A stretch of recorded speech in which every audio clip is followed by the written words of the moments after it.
My name is Kate Williams, and for most of my career I believed diligence could outweigh politics.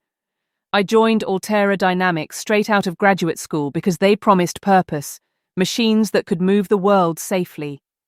The company built heavy-lift drones for offshore infrastructure, devices powerful enough to haul turbine blades through crosswinds. I started in structural analytics and climbed quietly. No fanfare, no shortcuts, just clean data and long hours. The headquarters sat on the edge of an industrial park overlooking the bay. Every morning I walked past hangars that smelled of metal dust and jet fuel. The engineers called them cathedrals. I called them proof that precision was still a virtue. For 11 years those hangars felt like home, until the day my own numbers turned into an alarm no one wanted to hear. The problem began with vibration data. One of the new A9 units returned irregular feedback during stress tests. The sensor trace spiked at harmonic intervals far above spec. To anyone else, it looked like noise. To me, it looked like fatigue. Metal only whispers once before it screams. I reran the simulations, double-checked calibration, and confirmed the same anomaly. The A9 wasn't failing yet, but it was headed there. I compiled the findings into a safety report, 212 pages of metrics, thermal imaging, and finite element plots. The conclusion was simple. A resonance flaw in the new carbon-titanium junction could cause catastrophic failure under rotational load. The fix was minor, an additional damping layer and revised torque limit, but the cost would delay rollout by 6 months. That was the number that frightened management more than any data curve ever could. I filed the report through official channels and waited. Weeks passed. No response. The system showed under review.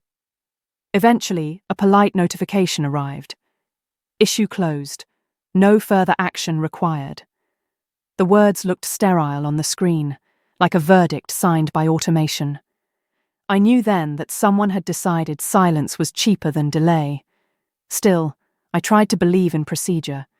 Maybe they'd tested a fix quietly. Maybe the models were wrong. I reran the data yet again. The failure probability rose from 0.03 to 0.12 in under a month. Probability curves don't exaggerate. They forecast. Around that time, Altera began public demonstrations for investors. Promotional videos flooded our internal network, sleek drones lifting construction modules against sunrise skylines. None of them mentioned that the same joints glowing in those visuals were resonating 1 octave away from disintegration. I watched the videos in the cafeteria, surrounded by people cheering for progress, and felt something brittle crack inside me. I opened the internal tracker to check my report's digital footprint. The attachment had been downloaded 3 times, once by quality assurance, twice by executive review. Then it vanished from the active directory.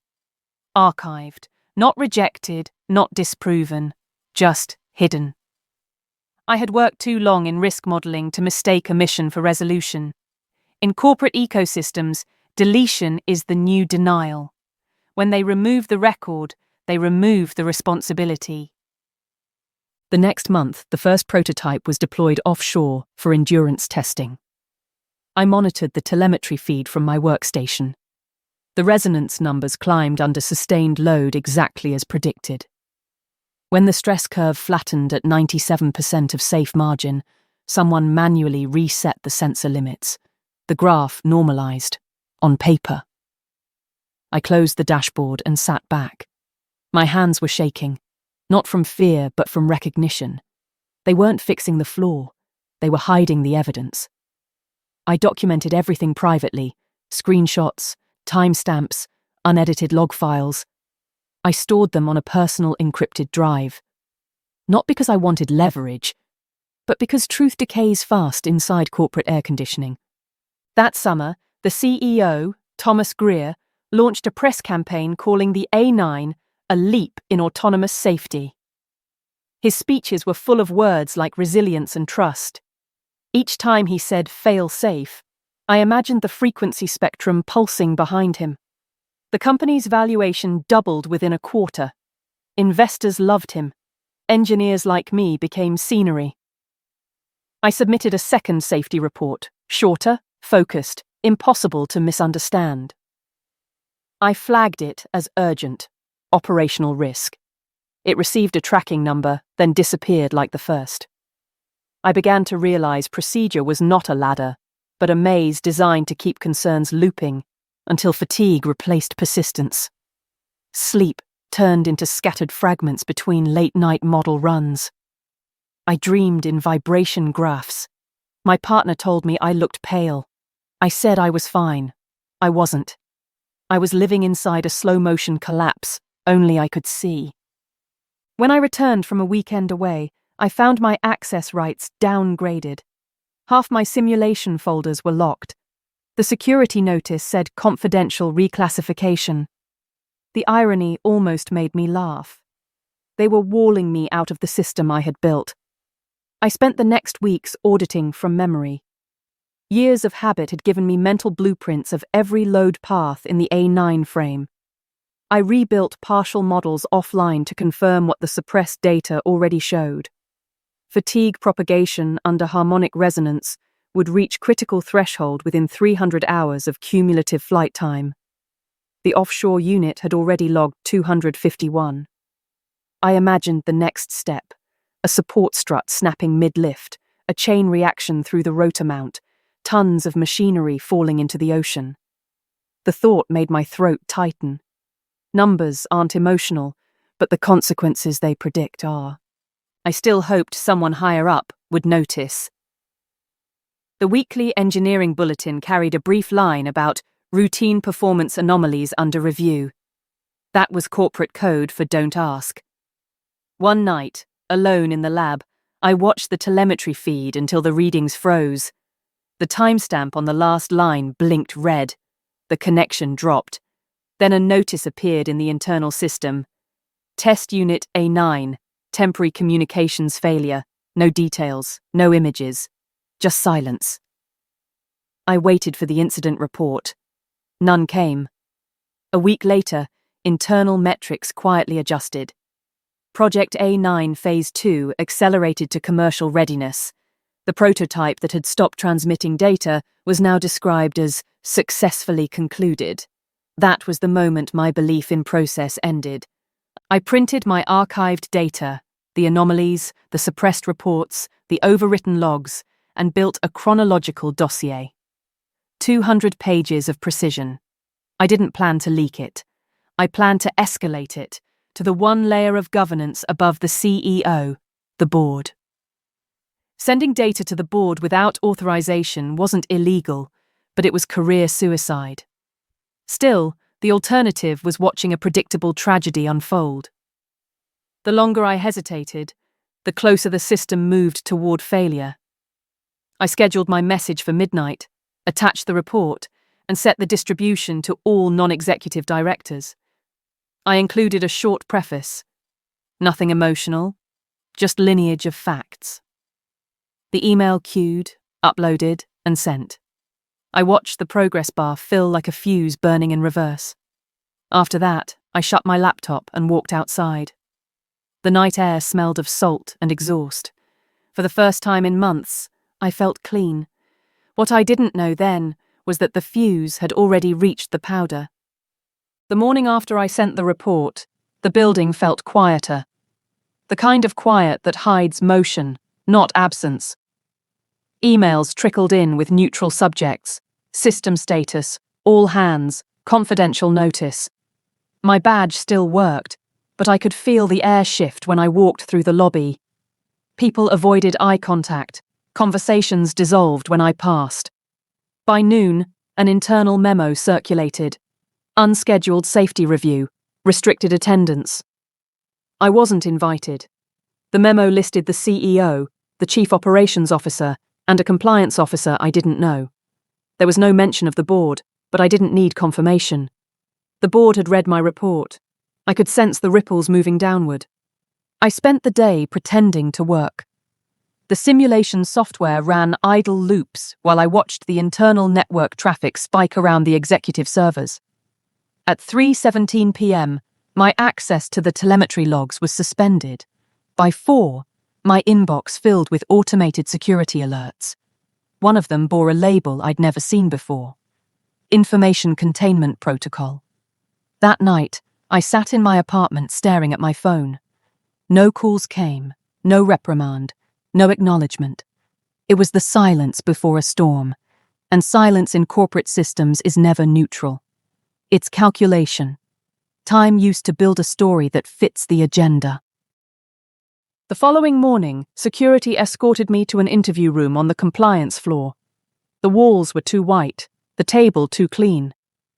A woman from legal read a statement about data classification, chain of custody, and breach of internal protocol. I listened, nodded, and thought about the offshore drone still listed as successfully concluded. The report wasn't the breach. The breach was pretending risk didn't exist. They asked for my laptop, my access badge, and any personal devices used for work. I handed them over. The legal rep thanked me with professional detachment. The security officer escorted me out through the side door meant for contractors. My name tag didn't scan on the way out. The system had already erased me.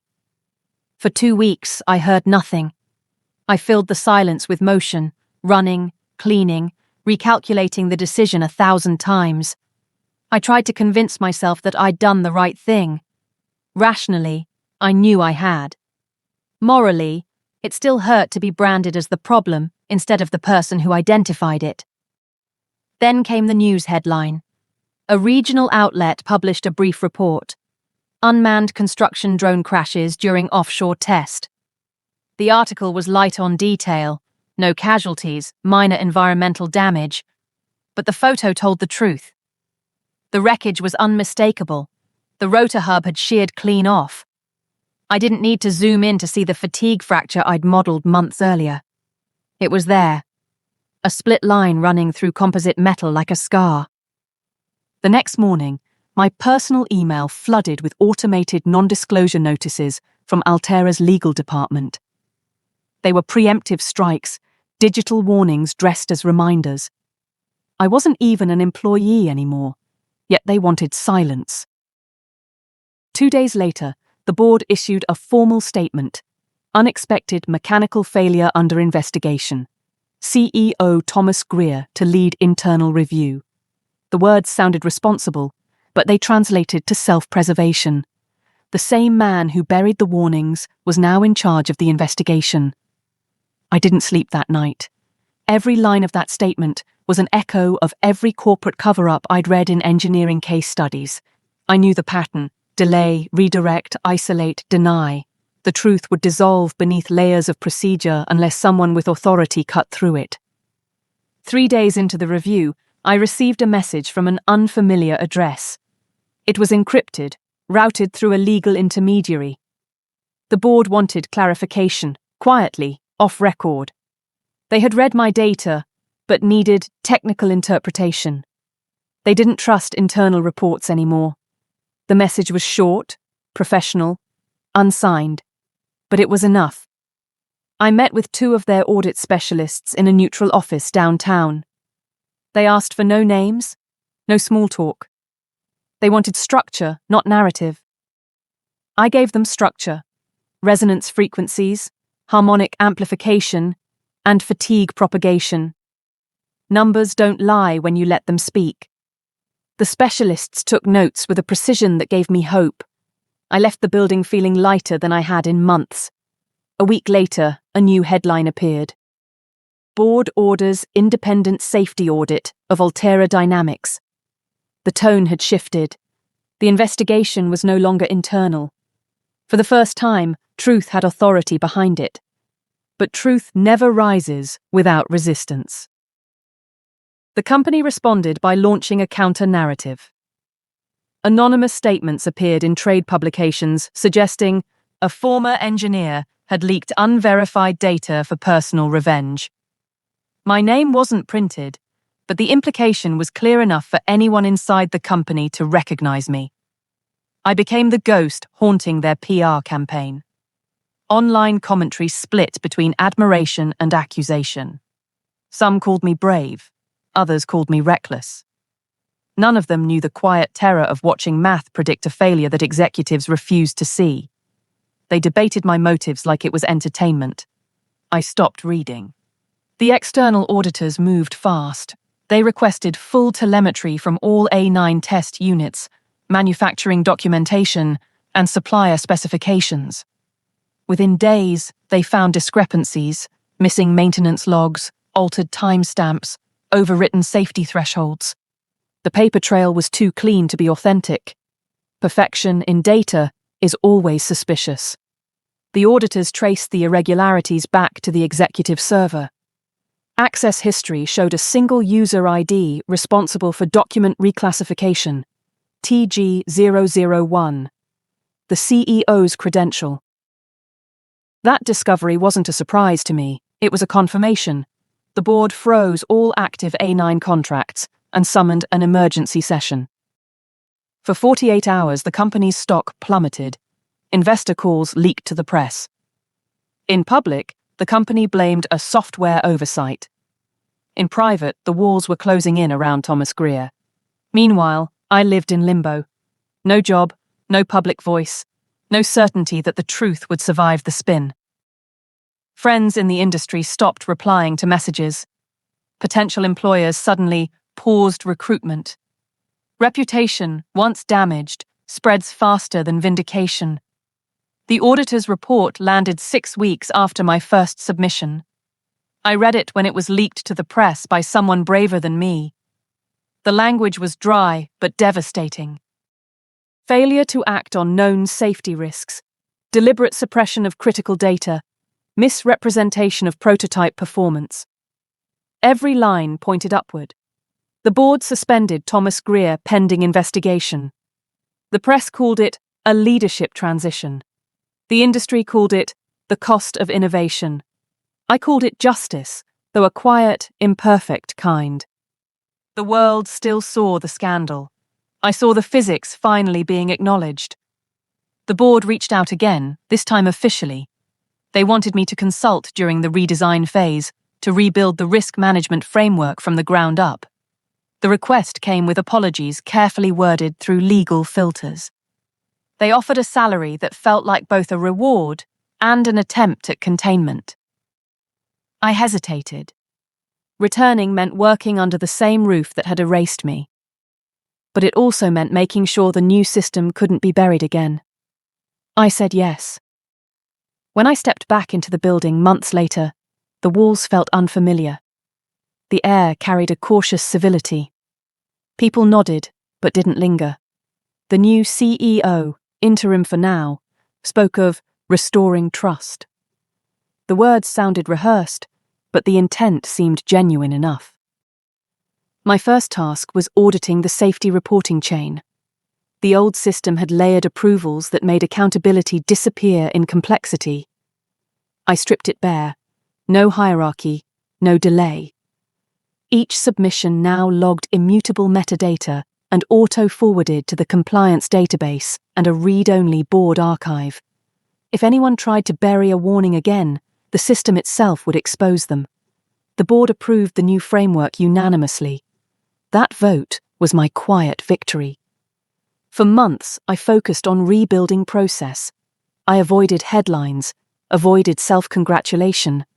But reputation travels on its own timeline. Eventually, trade journals published retrospectives on the whistleblower who saved a company from itself. My name became shorthand for integrity, and integrity in the business world is a double-edged sword. Some doors opened because of it, others closed permanently. I accepted the trade. Fame was never the goal. Safety was. Then, one afternoon, as I reviewed new test data for the A10 redesign, I found another anomaly. Different material, same pattern, small vibration irregularities at high torque. I stared at the graph, pulse quickening. For a moment, I felt history circling back, the same slow dread rising from numbers that shouldn't exist.